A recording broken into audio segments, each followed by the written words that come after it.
Alright guys, TacticalRab back again today. I hope you're all doing well and enjoying your day so far, and the spiciness on the timeline certainly does not go anywhere. We've got Doug Censor Martin versus the Paris Legion, and then we've also got Crimsix continuing the absolute reign of terror he has been on as of late on the social media side. When he talked yesterday about tough love working, he will certainly continues along those veins. Intrigued, take your thoughts in the comment section below. Like if you guys enjoyed the video, subscribe if you are new as always, I'd greatly appreciate it. Already outside the channel, thank you very much indeed for doing that. First of all, wanted to mention this that came up from Charlie Intel. Ubisoft has revealed a new free-to-play FPS game called X-Defiant. Very much looks like a Call of Duty type title. You can see right here actually some of the gameplay, and well actually if they even show any gameplay to be honest, but yeah, you can see right here there's this kind of looks like how Call of Duty maybe should look in a way. The colors are nice and bright. It's kind of like Black Ops 4 in a way. From the gameplay I've seen, it looks very similar indeed. So who really knows here? I'm not sure if this is I mean look, Call of Duty is Call of Duty at the end of the day, but it is interesting to see how the games come along, and I think with any luck this may well with any luck of course this may push Activision and the developers to actually, okay, we need to maybe step up Call of Duty. Like, I wouldn't be surprised if this game launches with a fantastic ranked play system, and it's stuff like that that it's like, okay, maybe like the actual Call of Duty game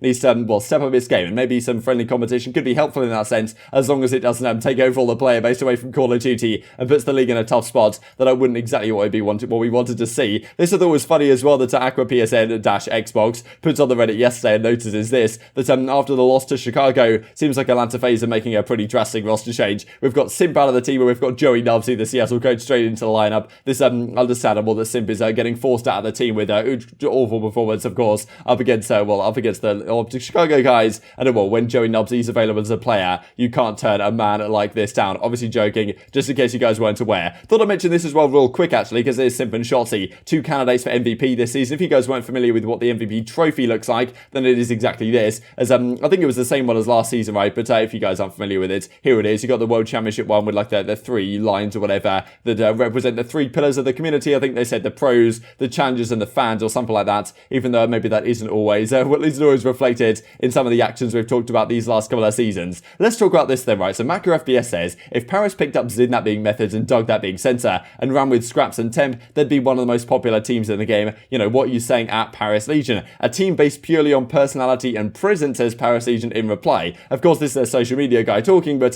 still pretty entertaining, right? Because at the end of the day, Scraps and Temp are, what are you talking about them, right? If the team is purely personality and presence, are you saying that Scraps and Temp are just bad players? Are you saying that Zin and Doug have nothing that they bring to the table other than just the personality that they have on the team? And people are looking at this and saying, okay, how can I second it, lads? I mean, maybe this is not exactly the best thing to say. And then, well, of course, Doug Censor Martin hits the reply, or hits the quote tweet. I think the Paris roster is a lot better than what the standings are in the league. All those players have my respect. But to say that myself and Methods are purely personalities is some cap. We're multiple event champions and personalities, the double whammy combo. Paris says, I think you misconstrued. We're talking a theoretical where personality and presence are the only criteria. Those two criteria alone, undoubtedly are top of the list. Doesn't call into question skill or anything else. I know you're a goat, it's all love. So kind of funny, right? This last sentence right here, it doesn't call into question skill or anything. So we're basically saying, okay, yeah, fantastic on personality, but on skill, I mean, no, that's nowhere near. Which I'm kind of implying that Censor maybe isn't the greatest player, which, okay, like, yeah, fair enough, but just kind of funny to hear this being said. And as he says right here, can't wait to get rid of this. Doug is only valuable because of his following. I got a following because I won tournaments. That's my roots. All the extra is just momentum for being shafted from doing what I love. You will see very soon, said Doug Censor Martin, and a very motivational video I'm pretty sure I can play at the end of the video to, well, finish off the job today. Just wanted to talk about Methods real quick, because he's in a tough spot right now. Like, he's been a great player in Call of Duty for many years, finds himself in a very difficult spot on the bench right now of the Toronto Ultra, and I'm pretty sure even in the Challenger side, he can't really find a team to play with. And, yeah, really difficult to say, and I feel like this could be my best game, and I've got nothing to show for it, absolutely losing it, which is tough to see. Hope the next season's better for him, and maybe if expansion comes into play, or even if it doesn't, Methods can find himself in a spot, because must be a tough time for him and other players that find himself in a pretty similar situation. Let's talk about this then, right? So yesterday we discussed Crimsix was, Crimsix versus Zuma, kind of yawning at Zuma's idea that you have to, let's just say that Zuma was saying, look, it's about being a teammate, not necessarily about being like a super hard, like a sergeant type leader figure, when, okay, certain players can deal with you saying, okay, like some players can deal with the criticism. If you yell at them, if you say, look, you've done this wrong, they might have that kind of headspace, and that's actually going to help them play. They take criticism well in that way, and they particularly want to win, and that can, that could work for some players, right? And maybe Shotzzy and ILLey are good examples of that on the Dallas team, where, you know, they can take it, they can give out and take some criticism and some stern words and stuff like this. But maybe other players aren't exactly along those lines. Even we're saying, okay, for a guy like Hydra, for example, if you're constantly yelling at him and belittling him for some of the plays he makes, that might not work with his style, right? You might have to be more gentle and, say things in certain ways. And of course, players are different in terms of how they receive this type of criticism. So, okay, JhaLy comes out and continues with it yesterday and talks about the discussion, saying that, look, Crimsix's perspective that, look, tough love works, and you've just got to dish out it and, say, look, if you're making mistakes, you're making mistakes, and that's how it's best to teach players, which maybe is what Crimsix has done throughout his career, but JhaLy's like, look, this isn't always the case in all circumstances. And if you guys don't know about JhaLy, a pretty accomplished player in the European amateur scene, also went to a couple of world championships as a player and now as a coach, and also did a fantastic job, I think, from everyone's perspective in terms of like teaching Hydra English last season, bringing him up and getting him to the point where he can go into the subliners and perform so well as he did in stage 3, especially right where they made the grand finals right there. So JhaLy says this. He also seems to be pretty well read on the sports science side of things. I'm pretty sure he got his degree this year, so congratulations, in biomedical science or something pretty impressive like that. So he knows what he's talking about, I would argue. Talked about this briefly on stream, where some people romanticize handing out criticism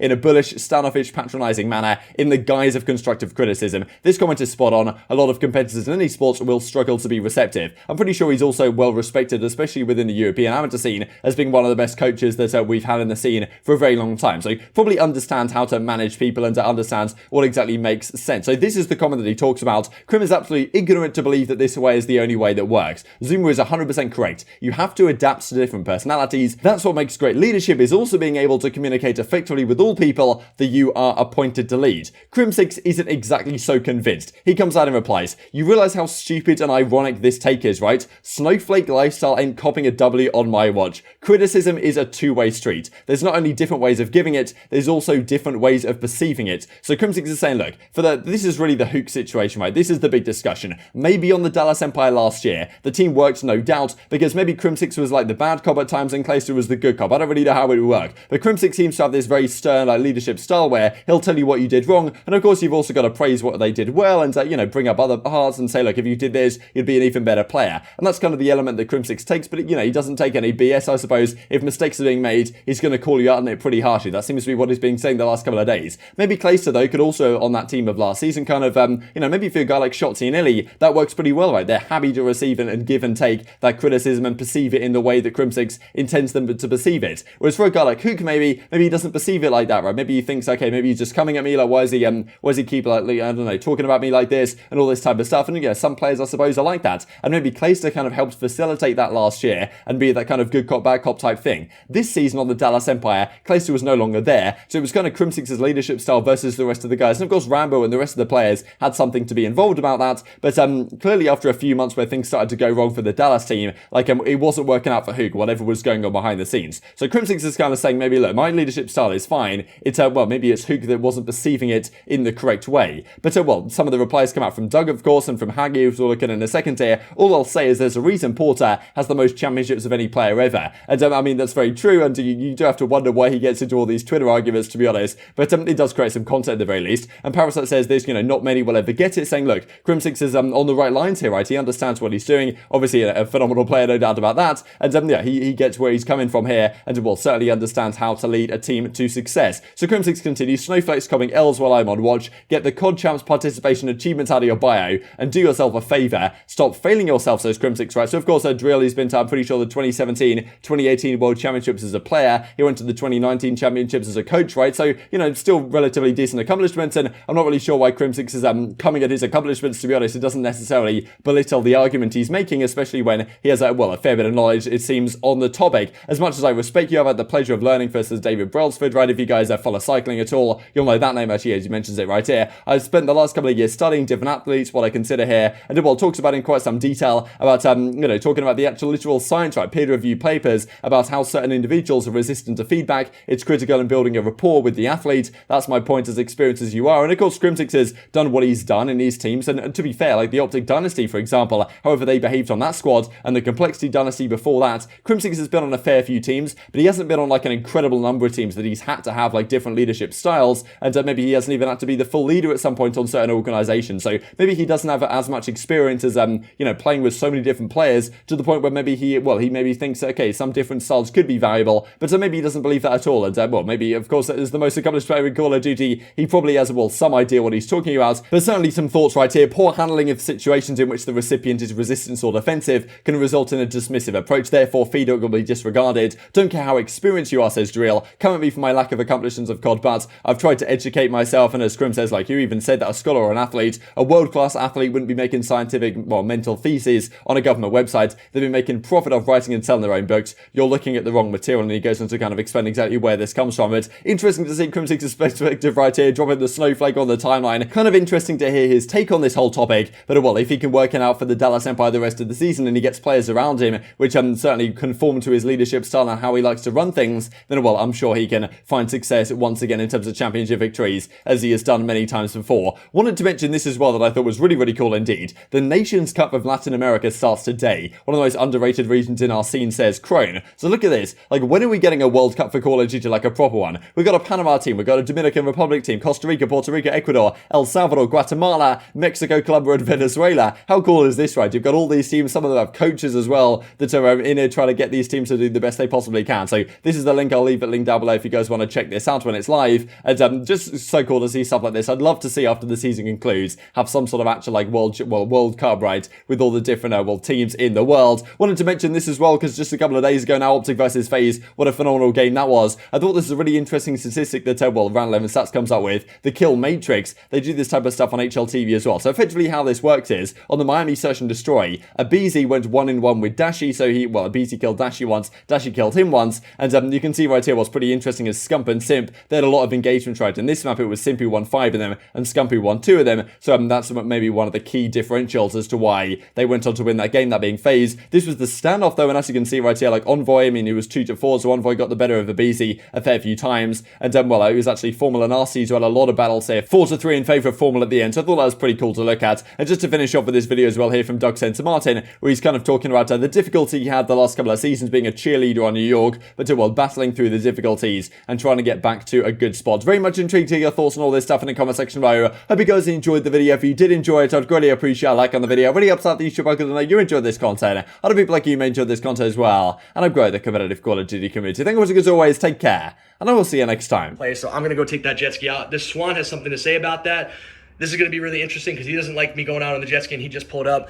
But anyways, guys, I just want to make this video to let you all know that I hit my rock bottom throughout, I'd say like January till April, maybe those 4 months. Definitely throughout the quarantine, I was depressed. I wasn't happy. But my rock bottom was definitely January to April, I would say. And I was definitely upset because I set goals for myself going into this year. Last year, I was basically a New York Subliners cheerleader. Never got a chance to even scrim or play in a single match. It was, it was just a wasted year, it felt like, in terms of going towards the goals that I set for myself. Couldn't have a chance. This year, I'm like, I'm going to dominate challengers, get back in the league, get a world championship, right?